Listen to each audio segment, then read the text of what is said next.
घनघोर वर्षा की रात और गांव का अकेलापन। काली घटाएं आसमान में ऐसे घूम रही थी मानो किसी भारी मन का बोझ हो। मूसलाधार बारिश की बूंदें धरती पर गिर रही थीं। हर बूंद में एक उदासी घुली हुई थी। ओडिशा के एक छोटे से गांव रामपुर में उस रात सन्नाटा पसरा हुआ था, सिवाय बारिश की टपटप और हवा के करुण विलाप के। घरों की मिट्टी की दीवारें नमी से भीगी थीं और हर कोने से एक अनकहा दर्द रिस रहा था। रामपुर यूं तो दिन में खेतों की हरियाली और बच्चों की किलकारियों से भरा रहता था, लेकिन रात के अंधेरे में यह एक अलग ही दुनिया बन जाता था।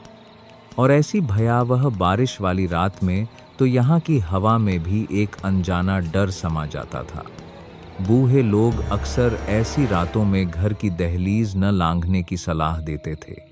उनका कहना था कि ऐसी रातों में कुछ अजीब सा निकलता है, कुछ जो आंखों को धोखा देता है, मन को भरमाता है। रमेश गांव के आखिरी छोर पर अपनी छोटी सी झोपड़ी में अकेला बैठा था। बाहर तूफान और तेज होता जा रहा था। बिजली की चमक में पे डरावनी परछाइयों जैसे नाच रहे थे। रमेश डर रहा था, उस अकेलेपन से जो ऐसी रातों में और गहरा हो जाता था। लेकिन डर से ज्यादा उसे अपनी माँ की चिंता खाए जा रही थी। पिछले 2 दिनों से उनका शरीर आग की तरह तप रहा था और गांव में कोई ऐसा भी नहीं था जो उनकी नाई पहचान सके। सबसे नजदीकी कस्बा केंद्रापाहा यहाँ से कई कोस दूर था और इस तूफानी रात में वहां जाना मौत को बुलावा देने जैसा था। मगर माँ की कमजोर सांसें, उनकी दर्द भरी आहें रमेश के कलेजे को छलनी कर रही थीं। वह बेबस महसूस कर रहा था। आखिरकार उसने फैसला कर लिया, वह जाएगा। अपनी माँ को इस हाल में अकेला नहीं छोड़ सकता। उसने एक पुरानी लाठी उठाई, माँ का बुना हुआ मोटा कंबल ओका और कांपते हाथों से झोपड़ी का दरवाजा खोला। हर अंधेरा और भी घना था, जैसे किसी ने आंखों पर काली पट्टी बांध दी हो।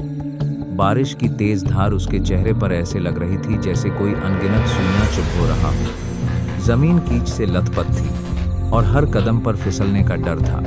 गांव की गलियां वीरान थीं। किसी घर से कोई रोशनी नहीं आ रही थी, न ही कोई आवाज। सिर्फ बारिश का शोर और हवा की सनसनाहट उसके कानों में गूंज रही थी। धीरे धीरे आगे बढ़ रहा था। हर छोटी सी आहट पर उसका दिल धक उठता था। उसे गांव के बुजुर्गों की बातें याद आ रही थी। ऐसी बारिश की रातों में अक्सर कुछ भटका हुआ, कुछ खोया हुआ लोगों को अपनी ओर खींचता है। अचानक उसे एक धीमी आवाज सुनाई दी, बचाओ बचाओ। आवाज एक औरत की लग रही थी और ऐसा लग रहा था जैसे वह कहीं आस पास ही फंसी हुई हो। रमेश रुक गया। इस भयानक रात में, इस तूफान में कौन मदद के लिए पुकार रहा होगा? उसका मन शक से भर गया। कहीं यह वही तो नहीं जिसके बारे में बूढ़े लोग बातें करते थे? उसने लाठी को मजबूती से पकड़ा और डरते डरते आवाज की दिशा में बहने लगा। आवाज एक पुराने वीरान कुएं के पास से आ रही थी। कुएं के चारों ओर जंगली झाड़ियां उगी हुई थीं और अंधेरे में कुछ भी साफ दिखाई नहीं दे रहा था। कौन है वहां? रमेश ने अपनी आवाज को स्थिर रखने की कोशिश करते हुए पूछा, मुझे बचाओ, मैं गिर गई हूं, बहुत दर्द हो रहा है। वही करुण आवाज फिर सुनाई दी, जैसे किसी गहरी पीहा से निकली हो। रमेश का मन दुविधा में पक गया। अगर सच में कोई मुसीबत में है तो उसे मदद करनी चाहिए, इंसानियत यही कहती है। लेकिन अगर यह सिर्फ एक धोखा हुआ तो? उसने एक गहरी सांस ली और हिचकिचाते हुए कुएं के पास गया। बिजली चमकी और उस पल रमेश ने जो देखा उससे उसके पैरों तले की जमीन खिसक गई। कुएं के किनारे एक औरत बैठी हुई थी। उसके बाल बिखरे हुए थे और उसका चेहरा आंसुओं से भीगा हुआ लग रहा था। लेकिन उसकी आंखें, उनमें एक अजीब सी खालीपन था, जैसे किसी ने सारी रोशनी सोख ली हो। और उसके होंठों पर एक हल्की सी मुस्कान थी जो उस दर्द भरी आवाज से बिल्कुल मेल नहीं खा रही थी। रमेश एक पल के लिए सुन्न हो गया। यह तो वैसा ही लग रहा था जैसा उसने कहानियों में सुना था। एक ऐसा रूप जो मदद मांगता है लेकिन जिसकी आंखों में गहराई नहीं होती। इससे पहले कि वह कुछ सोच पाता, औरत ने अपनी पतली उंगलियां उसकी ओर बाईं। आओ, मेरी मदद करो। उसकी आवाज अब पहले से बिल्कुल अलग थी, धीमी और फुसफुसाहट भरी, जैसे हवा में कोई रहस्य घुल रहा हो। रमेश ने तुरंत एक कदम पीछे खींचा। उसका दिल तेजी से धक रहा था। वह जानता था कि अगर वह इस औरत के करीब गया तो शायद कभी वापस नहीं आ पाएगा। एक अजीब सी डक उसे घेर रही थी। तुम वो हो? रमेश मुश्किल से बोल पाया। उसकी आवाज में डर साफ झलक रहा था। औरत की मुस्कान और गहरी हो गई, जैसे किसी रहस्य से पर्दा उठ रहा हो। तुम जानते हो? उसकी आवाज में अब एक भयानक हंसी की हल्की गूंज थी, जो बारिश के शोर को भी डरावना बना रही थी। अचानक औरत का रूप बदलने लगा। उसकी पतली उंगलियां लंबी और टेढ़ी होती जा रही थीं और उसकी आंखों का खालीपन चमक में बदलने लगा। एक ऐसी चमक जो डराती थी। उसका शरीर मुड़ने लगा, जैसे हड्डियों का ढांचा किसी और ही आकार में ढल रहा हो। रमेश डर के मारे पीछे हटता गया। वह जानता था कि उसके पास भागने के सिवा कोई रास्ता नहीं है। उसने अपनी लाठी उठाई और कांपते हाथों से उस बदलती हुई आकृति की ओर फेंकी। लाठी उस पर लगी, लेकिन ऐसा लगा जैसे वह किसी ठोस चीज से नहीं टकराई हो, बल्कि हवा को चीर गई हो। वह भागा, अपनी सारी ताकत लगाकर भागा। पीछे उस भयानक हंसी की आवाज और तेज होती जा रही थी, जैसे कोई उसका पीछा कर रहा हो, अदृश्य परछाई की तरह। बारिश और तेज हो गई थी और अंधेरा और भी गहरा। रमेश को रास्ते का भी ठीक से अंदाजा नहीं था। वह ठोकर खाकर कई बार गिरा। उसके हाथों और घुटनों पर मिट्टी और खून लग गया, लेकिन हर बार उठकर फिर भागा। उसके मन में सिर्फ एक ही ख्याल था, अपनी माँ के पास वापस पहुंचना। उसकी कमजोर बीमार माँ, जो घर में अकेली उसका इंतजार कर रही होगी।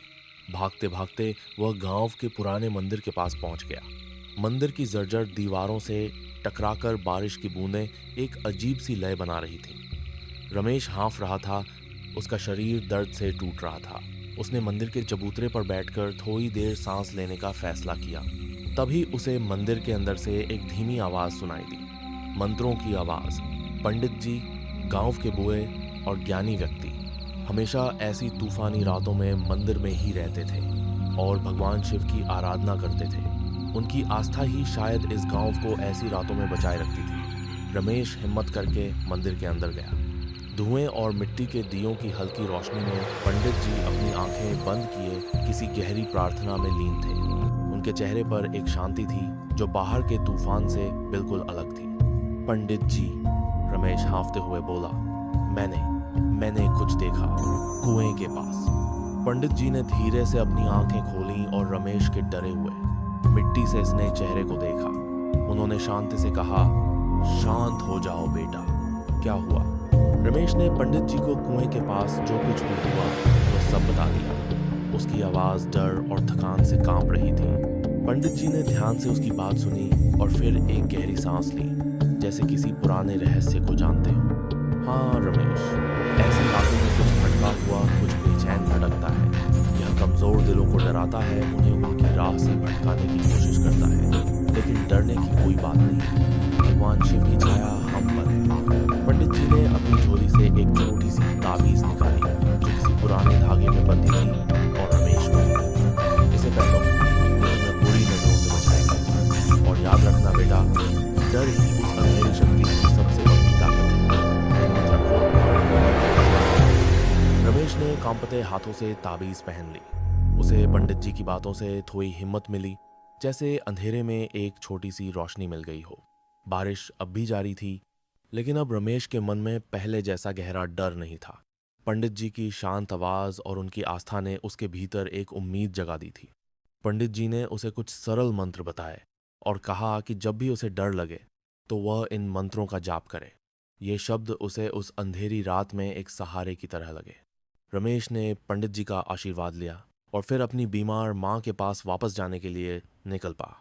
रात अब और भी गहरी हो चुकी थी, लेकिन रमेश के कदमों में अब पहले से ज्यादा हिम्मत थी। उसे पंडित जी के शब्दों पर भरोसा था और अपनी माँ के लिए उसका प्यार हर डर से बहा था। रास्ते में उसे फिर से वही धीमी फुसफुसाहट भरी आवाज सुनाई दी, रमेश, कहाँ जा रहे हो, रुको। लेकिन इस बार रमेश रुका नहीं। उसने अपनी आंखें बंद की और पंडित जी द्वारा बताए गए मंत्रों का जाप करना शुरू कर दिया। हर शब्द एक कवच की तरह उसे घेरे हुए था। आवाज धीरे धीरे कमजोर होती गई, जैसे कोई परछाई अंधेरे में घुल रही हो, और आखिरकार शांत हो गई। रमेश सुरक्षित अपनी झोपड़ी पहुंच गया। उसकी माँ अब भी बुखार से तप रही थी, लेकिन अपने बेटे को देखकर उनकी आंखों में थोड़ी शांति आई। रमेश ने रात भर उनकी सेवा की, उनकी माथे पर ठंडी पट्टियां रखीं, और सुबह होते ही वह गांव के कुछ लोगों की मदद से उन्हें पालकी में डालकर केंद्रापाल ले गया।